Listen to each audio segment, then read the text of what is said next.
It's time to mind your business with me, Jamillah Lodge. Tune in to find out how to mind your business with BEDC, special guest entrepreneurs, industry experts, and more. Brought to you by BEDC. Bermuda Business starts here.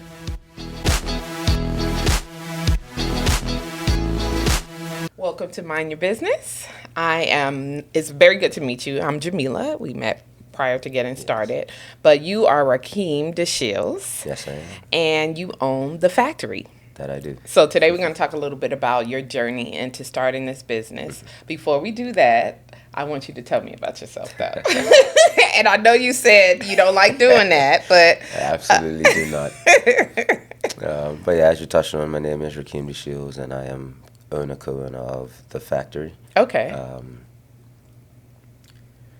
What'd you do before that, Rakeem? Before I did that, I was a physio and occupational therapist assistant. Okay. That's completely different from food. Completely different, yes. So how did you switch? Like, what made you decide to change it up? I've always cooked. My granny taught me how to cook when I was younger. So I used to have functions at the house, used to cook for friends. Okay. Kind of just hit me one day that maybe I should just start doing this for business purposes. So you actually enjoy doing it? Mm-hmm, I do. And were people like, you should sell this? Yep. Yeah, that's exactly how it is. It's good. You should sell this. Okay. And so you just said, all right, I'll do it. So you open your restaurant, or you responded to the RFP for Ocean View, right? Yes. So that's where you're based. But prior to doing that, like, what was that period of time between you saying, you know what, I'm going to cook instead of making people's muscles feel better? Like, how long was that process? What did that entail? So, let's see, I finished doing the physio occupational therapy in 2019. Okay. Full disclosure, I had caught a case and had to serve some time in jail. Okay. So upon my release, I had already had plans to start doing a restaurant or food business. So that's that December 2020. Mm-hmm. So I started doing some research and development, had some focus groups come over and try different foods that I had created. Mm-hmm. And in April 2021, I started to launch the business. Okay. Really came because my brother had COVID and we were locked down for 2 weeks. So what was you going to do, right? So in that 2 weeks? Yeah, I was craving burrito tacos, and we went and got the ingredients because, obviously we can't go nowhere for 2 weeks. Right. So, I made them, posted a picture, and all my friends, I want some. So although I know I didn't have COVID, I, still had to abide by the rules. Yeah, so, of course. I did do some orders, and then I would put it on the porch, they'll put the money in the shoe, and then well done. no contact. No contact, pickup and delivery. Yes. I love it. And then, I just decided to launch a business from there and started doing maybe 20 orders on a Saturday. Exclusively burrito tacos? Yes. Or, okay. Yes. So that was kind of your thing, right? Yeah, I started with just beef, and then I started doing chicken as well, fish, and then lamb. Those last two aren't burrito, but just options for people who wanted tacos that couldn't get chicken and beef. And then it just kept growing. I got more comfortable doing it, bought some equipment to kind of actually do it, yeah. And then we started doing 100, 120 orders every Tuesday. Oh, wow. That's impressive. And then we just... You're like, this is a thing. Like, I could actually do this. So what was the process for you seeing because was it your desire to have your own space and then you just happened to see the RFP for Ocean View, or did someone say you should consider applying for the space? Like, how did you get there? Yeah, it was a desire. In my mind, I wanted to have a ghost kitchen and have a couple of my friends that are chefs have their own menu, and we all work out of the same location. Obviously, it's not there yet, but it's still part of our plan to get something like that going. I did get notification of Ocean View being up for tender at the time. I think Ranger's Kitchen was also up for tender, so I had to decide which one would be best off for me. We applied, put our business plan together, got made aware that we were finalists, and we did a taste testing of some of the menu items for the board. It was in Burrito Tacos. It was Burrito Tacos, a soul roll, and a slider version of a burger that I wanted to do. Okay. A surf and turf burger. They were blown away, and here we are. The rest is history. Here we are. Well, that is so cool. I think it's really important for people to hear that if something doesn't work for you or if a hiccup happens, there's an opportunity for you to bounce back, but it's up to you, right? Yep, you have to go and seize it, right? Absolutely. So you people saw the tacos and was like, I want some of that. And you're like, I got you. And you figured out a way to do it even in COVID. So I think that's brilliant, actually. So now you're at Ocean View, and I was reading the press release when you did the opening, and it seemed like it's a whole lot of chefs. So you had mentioned doing the ghost kitchen. Are you kind of operating that way in that kitchen, or? We don't operate that way in the kitchen. It's too small to really do. Yeah. Would want to do for the ghost kitchen. But the same chefs are working with me. We have a set menu. But we allow for creativity in the specials that we do daily. So everybody still gets to be them and enjoy doing what they do. Okay, and so how's it going? What's been the feedback? It's been great. We have a lot of positive feedback, a lot of negative. But the negative is more, I want more of this, I want this. You know they only gave me 2 tacos. Yeah, I want tacos every day. Right. Yeah, so you don't do the tacos every day then? No, I don't. It's not conducive all the time. Well, when do you do the tacos? Every Tuesday. Okay, all day Tuesday. It's Burrito Tacos. Burrito Taco Day. Okay, and you know what? One of my colleagues mentioned it to me before I knew I was going to interview you months ago, and they were like, Burrito Tacos. I'm like, Burrito Tacos in Bermuda? Where about is that? And she did say Ocean View, but you forget or whatever. It doesn't come to mind. And so when I realized I was going to be interviewing you, I was like, oh, surprising that you didn't bring a taste test for the interview, But I will definitely next Tuesday come and try to check it out, because that's one of my favorites, And I miss it being in Bermuda, right? You're just coming back from vacation, had burrito tacos every other day. So I'm going to definitely try to check you out. So let me talk a little bit about entrepreneurship, right? Because that's a whole different kind of thought process, I think. Yes. So was it something that you always thought you wanted to do? Did you always know that you were going to be a business owner? The thought was there.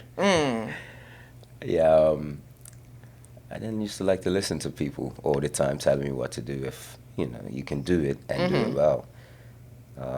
So the micromanaging thing didn't really sit well with me.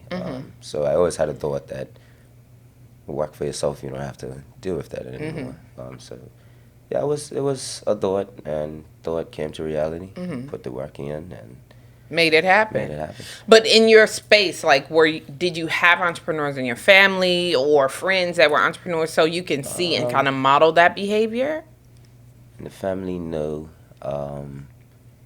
Friend group, funnily enough, yeah, we do have entrepreneurs, but we all kind of started around the same time. Okay. So we help each other build each other's business, and I love that. It was a great thing. Yeah, I think it makes sense, because they say you're only as good as who you associate with, right? So if you guys are all grinding together, you're all trying to achieve together, then you're supporting each other. Yep. I love to hear it. So are they all chefs as well, or these are all different businesses? So one friend, Markel Waldron, owns... Oh, yeah, I know Markel. Yes, he owns Fun Zone, so we help with that. And he was building over COVID and stuff like that. Another friend, Shannon Birchall, who owns On Track. Yes. I know these people.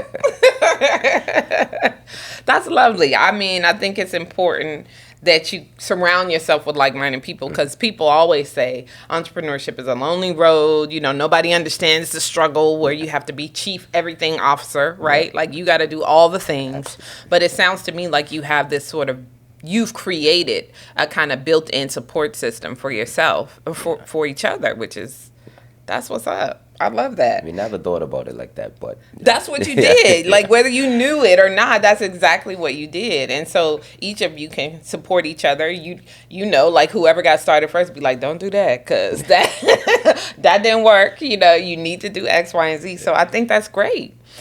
In addition to building your own support system, though, have you done anything outside of it? So you went to school, obviously, for physical training and therapy and all that stuff, so they could teach you how to do it right.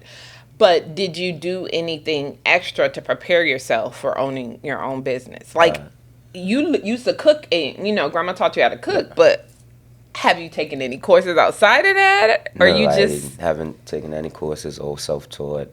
When it came to the business side of things, it was, again, self-taught, read a lot of books. Okay. Asked questions when I needed to figure out what needed to be done. And, I just had a drive, so it made it kind of easy to want to get this stuff done. I love it. I mean, I'm sitting here, I'm like, you have this quiet confidence, right? Like, you know, some people are loud, me. And there's, you know, I know how to do this, I do this, but you're very, like, low-key and understated, but very, to me, this is the perception that I'm getting, focused, right? So you're sure about what you want to do, and then you're just moving in that direction. Even if it's not exactly where I want to be, it's direction is nonetheless in the right direction. Yeah, as long as you're still putting the foot right in front of the other, then why not? Absolutely. Okay.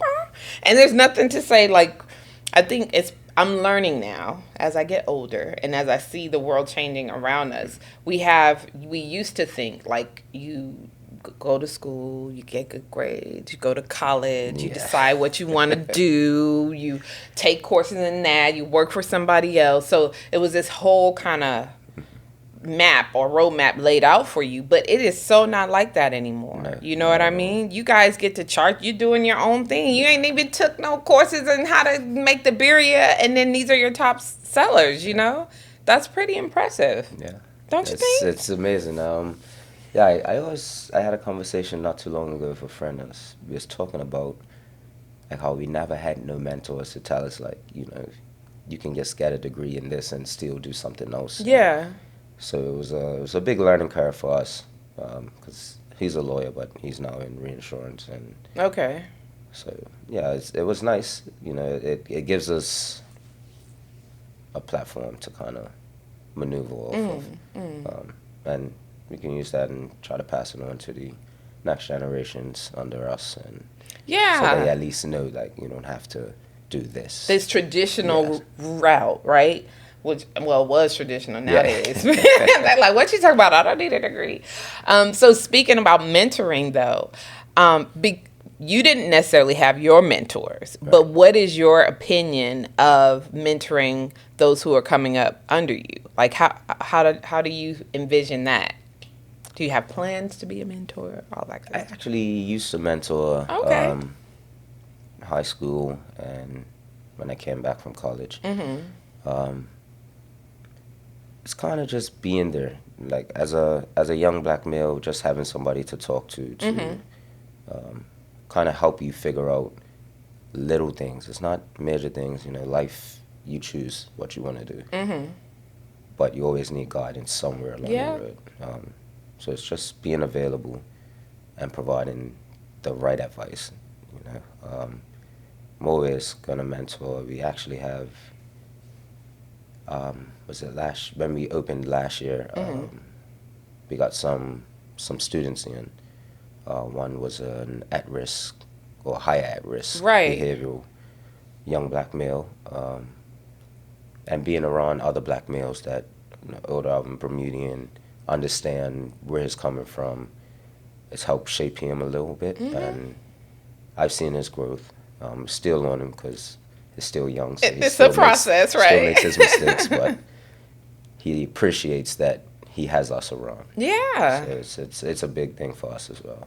I think it's brilliant. I mean, you mentioned earlier about the challenges you had, right? You had a bump along the way. Yep. And so for you to be able to share your story and be like, it happened, but that doesn't define me. Absolutely. Like, that was then, and this is what I'm doing now to change my situation, to change the trajectory of my life and the lives of whoever's coming behind you. I think it's huge for young men to see that. It's always positive to have a, how do I say, a view of something happening.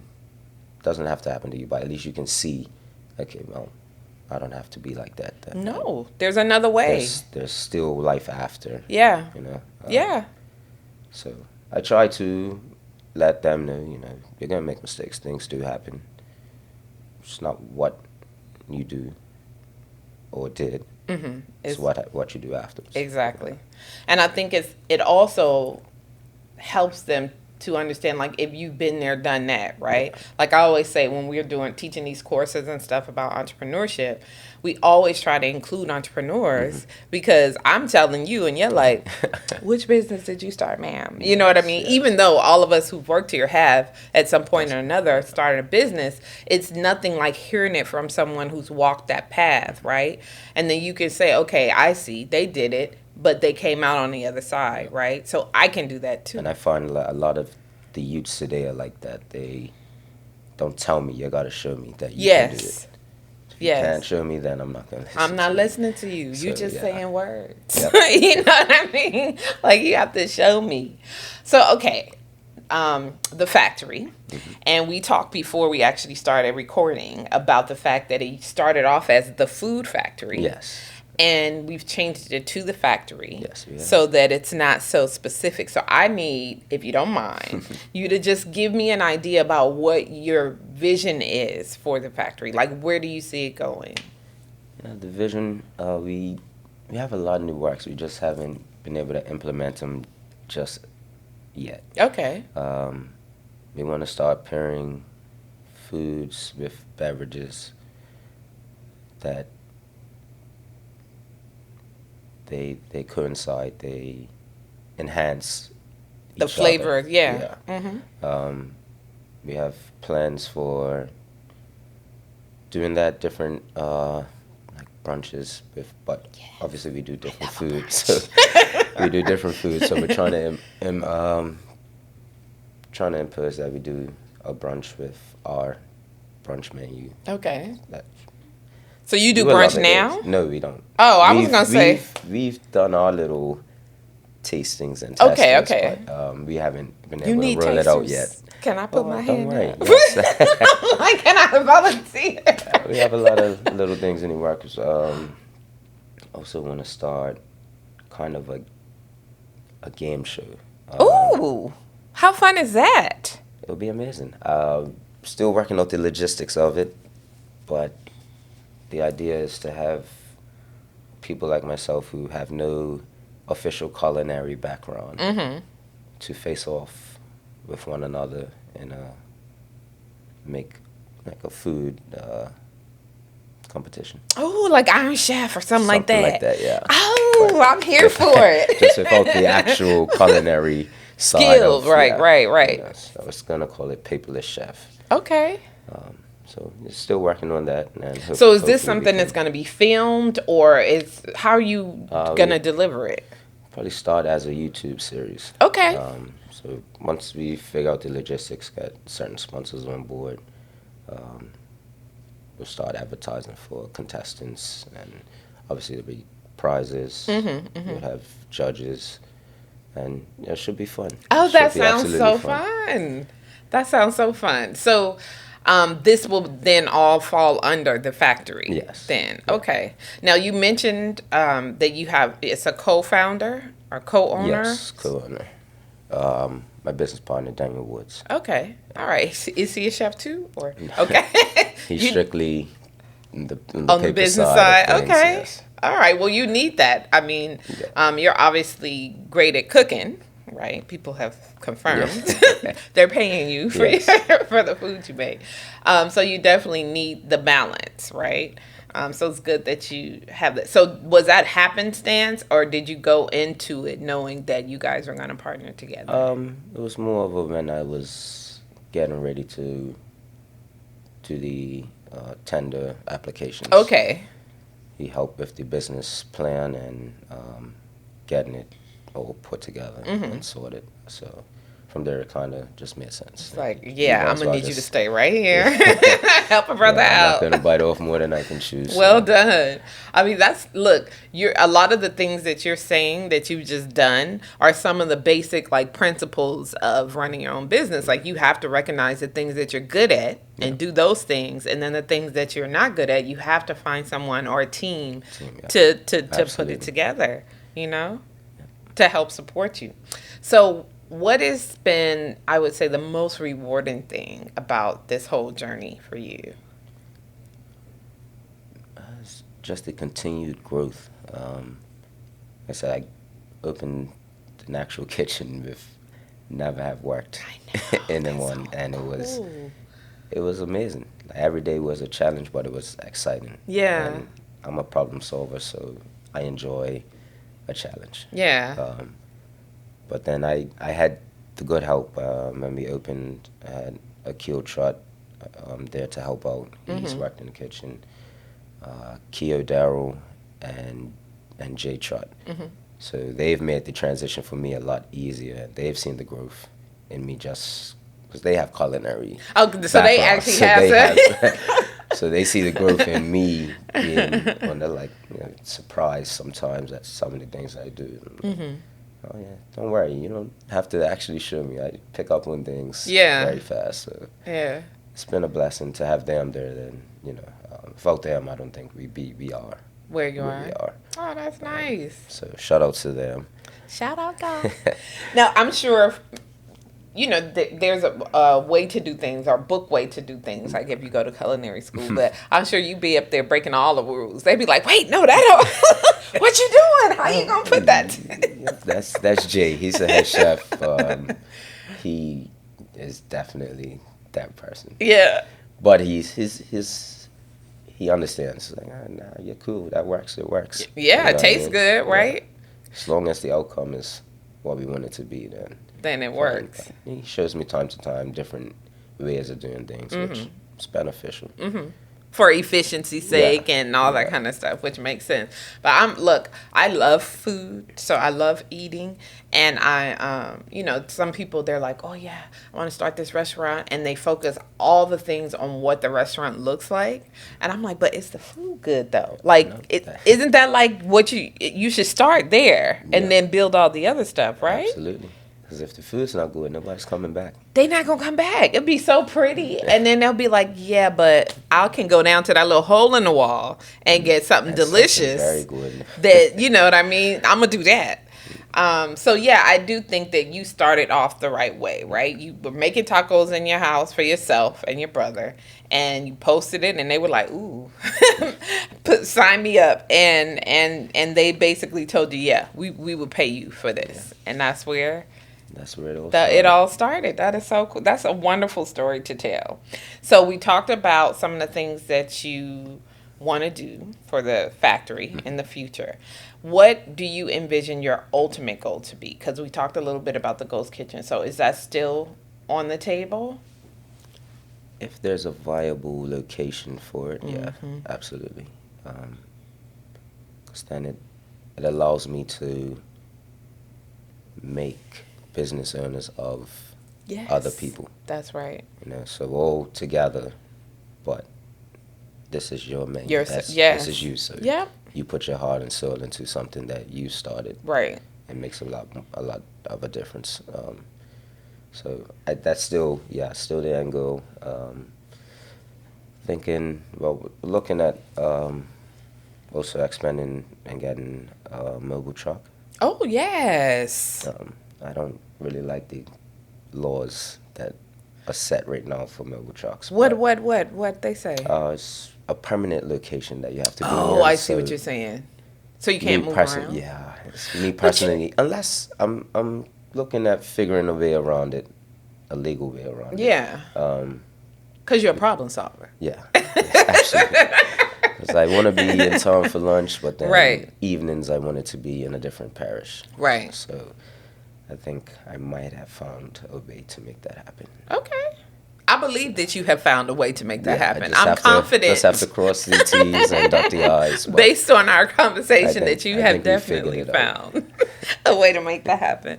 But I think that's great because not everybody can come up to Ocean View on Tuesday when you're, like, so if you're able to bring it to them. Now, do you do like Sargasso? So can people order and they get delivered? So we've got that sorted. Okay. Right now, just doing the familiarizing with the staff. Okay. Once they're okay to go, then we'll launch. Probably hoping to do this next week or the week after. Okay. So that's great. Be there very shortly. So at Ocean View, it's a beautiful location, and I feel like you have your built-in clientele from the people who actually go there to golf and that sort of thing, and who are members of the club.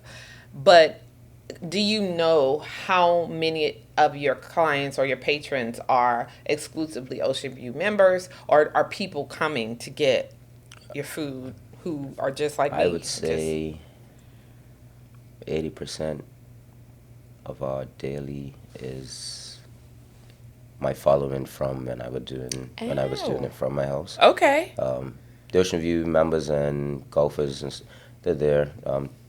They'll come for weekends, maybe a Saturday, Sunday for sure. But throughout the week, it's a trickle of the patrons. Yeah.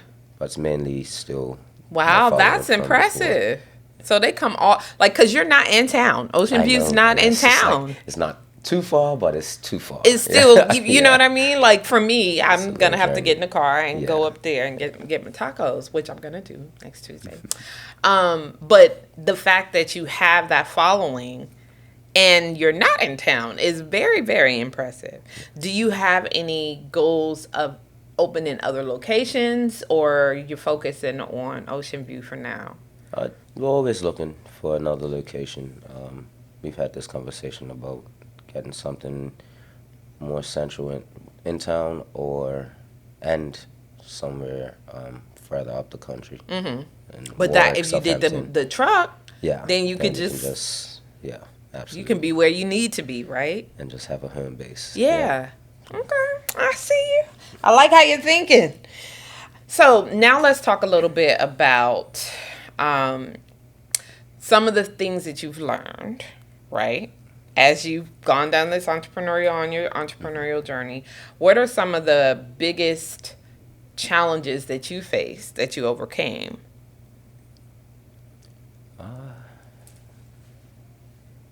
I really don't notice them. That's funny. He's like, I already told you I'm a problem solver, so. But more so, I think the biggest thing would be being organized. Okay. Planning ahead and knowing you need this, this, and that, and having it ready instead of scrambling around. Right. That creates a lot. That's chaotic. Right. And it's stressful. It wears its toll on you after a while. Mm-hmm. Creating checklists for when you're doing caterings or on-site caterings, and you need to make sure to carry everything, because there's no turning around once you get there to go back and get it. Right. So those little things make a big difference. So you guys do catering too? Yes. You do See, you're holding out on me, like. little by little. Okay, so like if someone wanted you to cater their event, you do that. Yeah, we've. So when I first opened, I was doing Fun Zone. Me and Markel had a conversation, and I was there either Saturday or Sunday every week, providing food for the people that were coming down to socialize and drink. Right. More recently, we've done a good bit of corporate caterings. We did cup match for Bermuda Tourism Authority. They also had us for Black Golfers Weekend. I had your tacos. I was there. That was you, right? Yes. And we did the USTA track meet. Okay. At National Stadium, or Philadelphia Stadium, sorry. Yes, that's right. Yeah. Get that shout right. out to Florida, girl. Yeah, let me get that right. Okay, that's really, really good. So, like, for me, there's opportunity there, right? We have these big events. Bermuda Championship is coming up and all these other stuff. So, you guys, I guess, are putting your hat in the ring for those kind of things. Yep. That's where the business partner come in, right? You'd be like... Yeah. Oh, thankfully, people who work in these establishments have had our food, and they come looking for you. Yeah, push us to. That is impressive. Because not a lot of people can say that. You know, you have to sometimes pay your dues and all of that before you actually can get that kind of reception from corporate sponsors. But you know what? You have something working for you. I'm telling you, if it tastes good, people people will come looking for you. That is the truth. Because most people like good food, good drinks, and all of that. So yeah, you definitely have that working for you. All right, now before we wrap up, I would like you to leave us with some inspiring or encouraging words. So something you would say to the mentees that you mentor, who may be, I don't know, going through something or whatever, and may consider entrepreneurship. What are 3 things that you would encourage them to do? First and foremost, just make sure you have a plan. Write things down. I was always told a short piece of paper has a long memory. I like it. Be driven. If this is what you want to do, it's going to require a lot of work, so you're going to have to be prepared to do those long hours and be fine with it, knowing that you're doing it for yourself and not for somebody else. So you will reap the benefits if you do put the work in.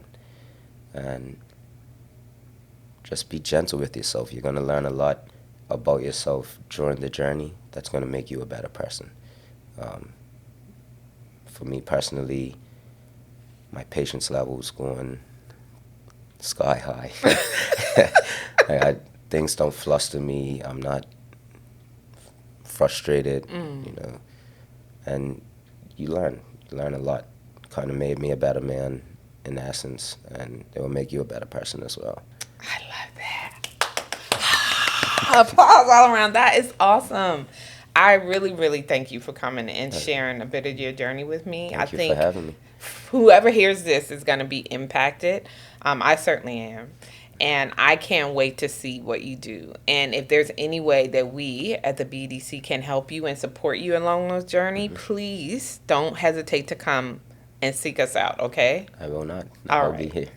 Okay. And I'll see you on Tuesday. Yes, sir. Thank you so much for minding your business with us today. And remember, if you don't mind your business, who will? Somebody else. Somebody else going to do it. But not like how you do it, though, right? You do it. Thanks for tuning in to Mind Your Business with me, your host, Jamillah Lodge. Tune in next week, Thursday at 4 p.m. because if you don't mind your business, who will? Mind Your Business is brought to you by BEDC. Bermuda Business starts here.